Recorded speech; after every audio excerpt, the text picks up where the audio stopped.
I would like to welcome you all in the opening of the GCC Germany Forum on Strategic Dialogue and Regional Security. Your Highnesses, Excellencies, distinguished guests, ladies and gentlemen, very good morning to you all. I am very pleased to welcome you all today to the second GCC Germany Forum for Strategic Dialogue and Regional Security. Special thanks go to the keynote speakers, panelists, and organizers from the GCC and the Germany side, especially to our partners, the German Arab Friendship Society and the Federal Academy for Security, for their cooperation and efforts in putting this program together. This event builds on the success of the first GCC Germany Forum, which was held in person in Berlin in June 2019. Today, we are meeting virtually due to the current circumstances. The forum today focuses on regional security and GCC Germany cooperation and addressing the challenges COVID-19 pandemic imposed on our lives. Also, it will focus on the opportunities for both GCC and Germany to enhance our mutual interest in trade, investments, education, energy, just to name a few. Since its establishment in May 1981, the Gulf Cooperation Council worked to promote regional integration between its 6 member states in all fields. It has achieved many important milestones and is working for more to come. Over the last 40 years, the GCC confirms its commitment in maintaining security, stability, and prosperity despite great challenges. GCC countries have scored high in economic, social, educational, health, and other development indicators globally. GCC countries have contributed greatly to maintain energy supply security and the stability of the energy market. GCC actively engaged with the international community to combat terrorism and reject extremism and intolerance. At the same time, GCC have provided generous economic and humanitarian assistance to their neighbors and other countries in need. Ladies and gentlemen, we believe that restoring peace, security, and prosperity in our wider region requires the faithful implementation of the rule of the international law and the UN Charter. In other words, respect for the sovereignty, political independence, and territorial integrity, a commitment to resolve disputes by peaceful means and non-interference in internal affairs. As Germany shares our concerns about the need to restore peace and security in this region, it is important that we have a regular dialogue about these issues. The GCC always value its relation with countries and friends and maintains well-trusted cooperation with them. Needless to say that working together and closely is very much needed to meet the after COVID-19 challenges which spare no one. Ladies and gentlemen, security and peace are important for the region and the world, and it will remain a priority. Yet, we should not underestimate the opportunities ahead of us, and in this regard, I would like to emphasize on another arena of the GCC Germany long-standing relation, and I mean economic trade and investment relations. Our economic cooperation, our people-to-people engagement, our mutual interest in the fields of trade and investments, in health, tourism, education, energy, environment, artificial intelligence, the fourth industrial revolutions, small and medium businesses, are examples of what we can do together to capitalize on such great opportunities. The GCC Secretariat has shared with the German Federal Office a list of proposed themes to launch a comprehensive dialogue for the above-mentioned themes, in which we stand ready to host and organize with our partners a series of workshops and seminars with all the interested parties from both sides. Someone might ask, why are we so keen for such cooperation? And the answer is very straightforward. Germany is one of our main trading partners. GCC Germany trade has notably increased over the past few years. In 2019, the overall volume of two-way trade between GCC states and Germany was worth $26.2 billion, where the German exports to the GCC countries accounted for $22.9 billion, and the GCC exports to Germany total $3.3 billion. We strongly believe that the chance to increase the above totals are huge and visible. Ladies and gentlemen, the pandemic shows how fragile the world is if we work in isolations. But history has taught us that the world is better off when we work together. For this and more, for our mutual interest, for the future we are aiming for our children and grandchildren, let's keep the channels open. Let's keep exchanging ideas and thoughts. And let's set an example of how friends and nations can work for a better world. Thank you once again for your time, and I look forward for a very fruitful dialogue. We hope our third forum can be held in person once circumstances improve. Already, then I may welcome Mr. Dominik Felske. Mr. Felske is the head of commercial optimization at RWE Renewables. RWE is one of the major energy conglomerates in Germany, providers of energy, focusing now also on renewable energy. And by this, we still have another 3 participants, but now I will hand over to Nabil El-Kuwaita to continue the introduction. Nabil, please. Thank you, Wolf. Speaker Dr. Muhammad Al-Sabban from Saudi Arabia, Energy. He is a former senior advisor to the Ministry of Petroleum, which I don't think exists anymore in that sense. It's now the Ministry of Energy. Dr. Muhammad, would you like to take over and introduce a little bit about, among others, the energy policy of the Kingdom or the GCC countries, please?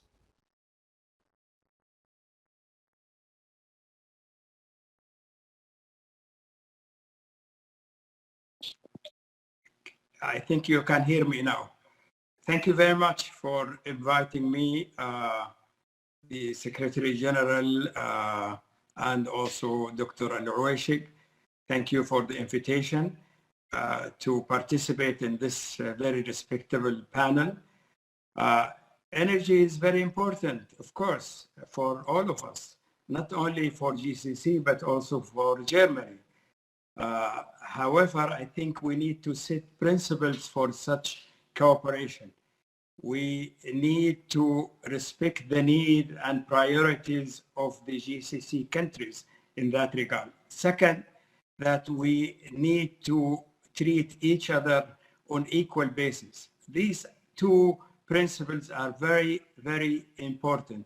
Let us not forget that the first cooperation between Germany and Saudi Arabia in the 70s was the establishment of Al-Uyayna solar power station. Even though it was a research station, however, it was a good start. Gradually, of course, because of the different involvements of the energy situation, it did not achieve much.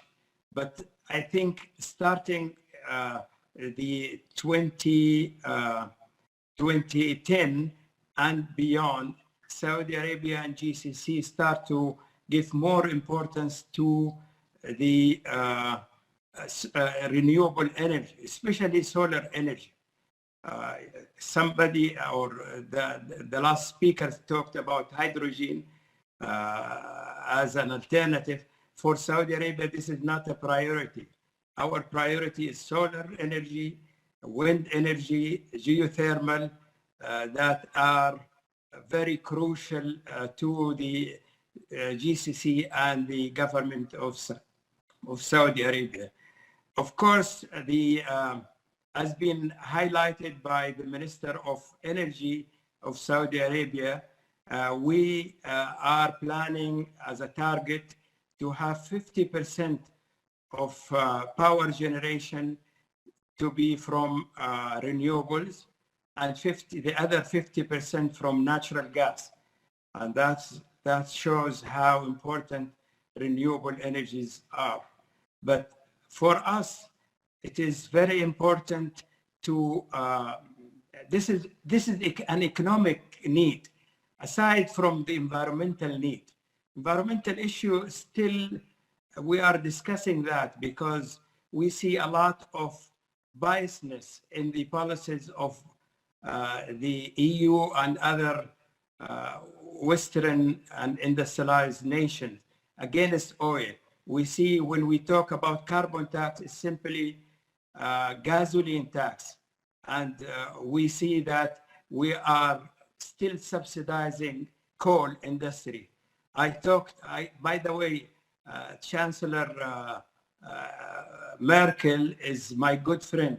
We met first in 1995 when she was Minister of Environment, and we kept meeting in different fora, and last one was in Copenhagen, where I'm very proud to see that I have a photo with me with her being put in my office. But aside from that, I told her, why are you subsidizing coal? She said, well, there are hundreds of thousands of workers in this industry.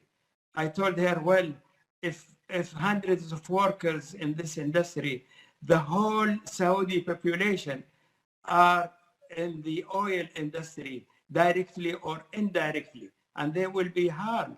So you need to correct the disturbance in the energy sector. You are taking some of the high taxes being imposed on oil products and giving it to the coal industry. That's nonsense. You are not protecting the environment.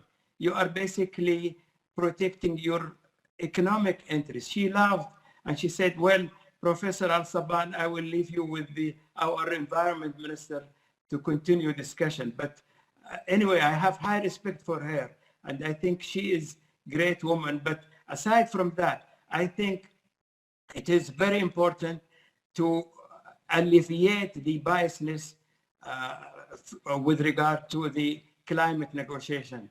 I used to be the head of the Saudi delegation to climate change negotiations under the United Nations. And I still remember how biased these policies are. Now we see Paris climate agreement, basically it is an energy agreement.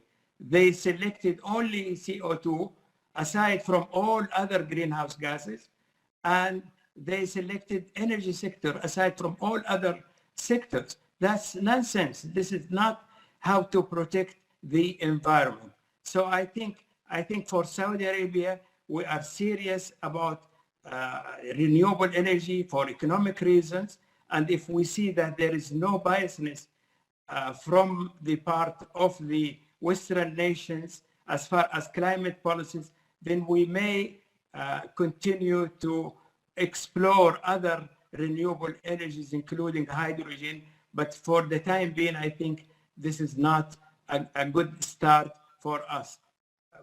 I want to conclude that economic diversification is very crucial to Saudi Arabia. Now we are being hit by two events. One is that because of the COVID-19, Saudi Arabia and other GCC countries being hit by the economic slowdown, actually contraction. And the other one is that because of the damaged demand for oil, we have seen oil prices went down from more than $65 per barrel to less than $20 per barrel. Now it is around 40, even though today is about 37.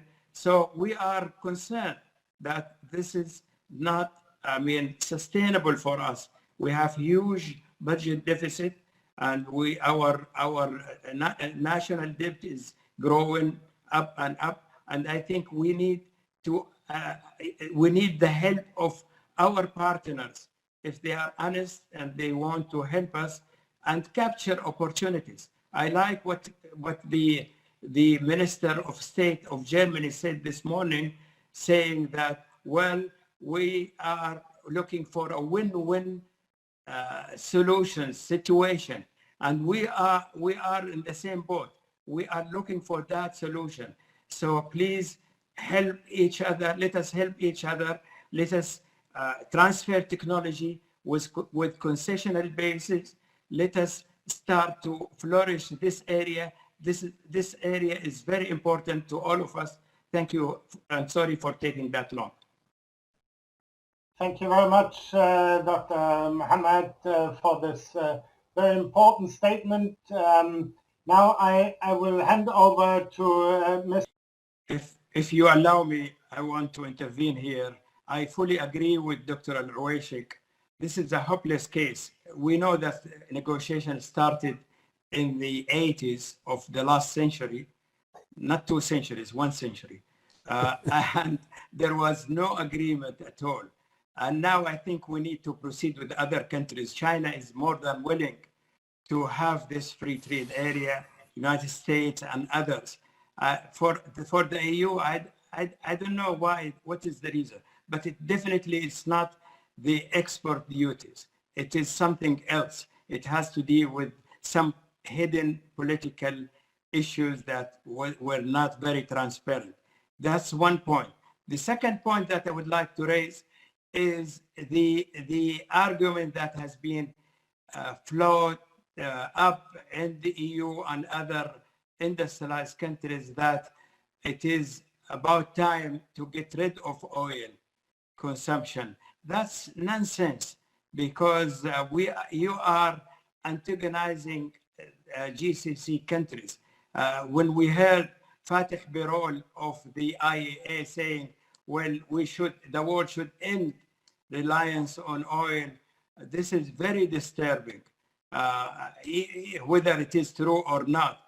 But definitely this kind of argument will not be helpful in any kind of cooperation between GCC and other EU, including Germany. So I think we need to put these issues in mind in future discussion between the two sides. Thank you. Thank you very much, Dr. Muhammad. Yeah, I think it's about decarbonizing the oil and gas industry, maybe to make it more climate friendly. But I think we are all aware, and I think even in Europe, in Germany, we are very much depending in our energy supply on gas. So that's obvious. I would like to thank all the participants from my side, and now I hand over. Let me say one point, please. You cannot say decarbonize, because we are, according to the UNFCCC, the Climate Framework Convention, it is all greenhouse gases, not only CO2. But we keep saying carbonize, carbon footprint, etc. This is nonsense. We should stop that and deal with all greenhouse gases in all sectors. Sorry. Thank you very much. I will hand over now to Mr. Nabil Khoueta for the last word in our this session, because then we will continue with the closing session. Nabil, the floor is yours. Thank you, Wolf. Thank you, Wolf. I just want to close this session by reminding everybody that in last year's session, I very much enjoyed traveling to beautiful Berlin and the beautiful July weather we enjoyed there in Berlin. And I believe that in traveling to Berlin, whether on the jet or when I arrived using cars to get around Berlin, I must have burned at least, I'm going to say, $400 to 500 barrels of oil by myself, costing around a few $1,000s. This year, we are holding a very similar session. We don't have the pleasure of being in Germany, of course, but still, I mean, each one of us is enjoying exchanging views with other. And we're not burning a single barrel of oil, or at least maybe a few liters with the lights and the air conditioning, whatever we're using in our offices. You know where this is leading. I would love to believe that we will continue to sell oil at a good price and sell a good volume. But I'm afraid that we cannot rely on revenue from oil sales. I don't think it's any policy the EU is following or anything. Technology, not of the electric car, but of the internet and the web has, and the bandwidth is now available, makes it possible to do so many things without going anywhere. And so I think oil demand is doomed, and we need to seriously look at renewable energy to sustain our Gulf economies, renewable energy and water desalination. That is really our only hope. Oil will only last us a few more years, unfortunately, and it has nothing to do with the EU or anything. And for that optimistic note, is Saudi colleague saying that? Well, it's not in my hands, unfortunately, and it's not in our hands, actually. I'm just warning that we need to start looking at renewable energy. Renewable energy is our hope in our future. We are solar. We have more solar than all the oil in the world right here. Alhamdulillah. Alhamdulillah. So, have a great day. Thank you very much, and I apologize for taking over, leaving you with a sad note. Thank you very much. Thank you very much for everyone. Thanks.